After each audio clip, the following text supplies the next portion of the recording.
বিশ্বের দীর্ঘতম সমুদ্র সৈকত কক্সবাজারের প্রাকৃতিক সৌন্দর্য উপভোগ করতে সারা বছরই এখানে ভিড় করে থাকেন পর্যটকেরা। লাবণী থেকে কলাতলী পর্যন্ত প্রায় ৩ কিলোমিটার এলাকা দিনভর থাকে মানুষের উপস্থিতিতে মুখর।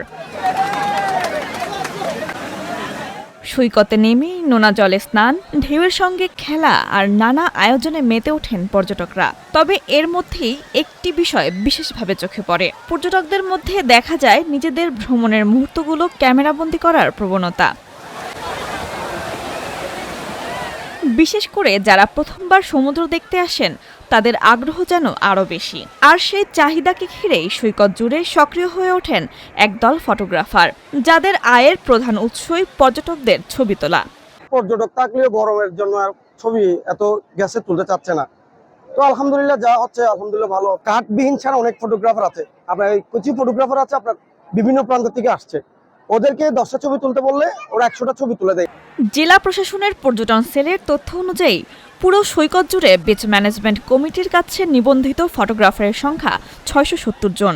কেউ পর্যটকদের ছবি তুলতে ব্যস্ত, কেউ ছবি তোলার প্রস্তাব দিচ্ছেন, আবার কেউ কাজ শেষে পারিশ্রমিক নিচ্ছেন। তবে সবাই সমানভাবে কাজ পাচ্ছেন না। অনেকেই পর্যটকদের রাজি করাতে না পেরে ফিরে যাচ্ছেন হতাশ হয়ে। 5 টাকা করে প্রত্যেকটা ছবি বাছা করে নিয়ে আপনার পছন্দ মতো ছবি নিয়ে যাবেন। আর যদি আনলিমিটেড বলেন আপনি, তাহলে এখানে 100 ছবি তুলছেন অথবা 120 ছবি তুলছেন, এখানের মধ্যে অবশ্যই আপনার 20টা ছবি আপনাকে বলে যে হ্যাঁ ঠিক আছে আপনি তাহলে 100 ছবি নিয়ে যান, 20টা ছবি আপনাকে আমি ফিরিয়ে দিচ্ছি, ওইভাবে নেওয়া যায়।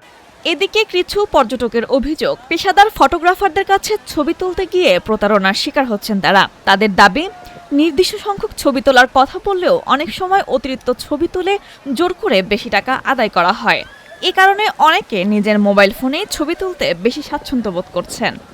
ওরা খুব স্ক্যাম করে, যার কারণে আসলে ওদের কাছ থেকে আমার মনে হয় না যে ছবি তোলাটা ওয়ার্থ ইট। তো নিজেরা ছবি তোলা মনে হয় যে যেভাবে ইচ্ছা আমি যতগুলো ইচ্ছা তুলতে পারবো, বাট ওরা করে কি স্ক্যাম করে যে এতগুলোর কথা বলে আরো বেশি টাকা নিয়ে নেয়। ওদের মন মতো ছবিগুলো তারা খাটাখাট করে তুলে ফেলে, একটার জায়গায় 10টা তুলে তারপরে এত টাকা বিল আমারে ধরায় দেয়, যে অনেক বড় একটা বিল আমাকে ধরায় দেয়। এটা তো আমার পক্ষে দেখা যায় 2000 টাকা 5000 টাকা এরকম বলে, এটা সম্ভব না। তবে এসব অভিযোগ অস্বীকার করেছেন নিবন্ধিত ফটোগ্রাফাররা।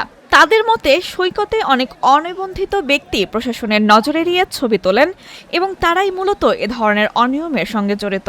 যারা লোক আসতেছে মনে ভালো ভালো ক্যামেরা নিয়ে আসতেছে আর কি, ভালো ভালো মোবাইল দামি দামি iPhone 16 আছে, আল্ট্রা আছে, এগুলোর কারণে আমাদের বেশ একটু কমে গেছে আর কি। পর্যটকের যেরকম বলবে আমি এরকম করে ছবি তুলবো। গেস্ট যদি আমাকে বলে 20টা ছবি তুলে তো আমি 20টাই তুলে দিই। আর মনে করেন কিছু কিছু গেস্টও আছে আমাকে ছবি উঠাই দেন, মনে হয় আমি বাছাই করে নেব বললে মনে করেন আমি 200-300 ছবি উঠাই।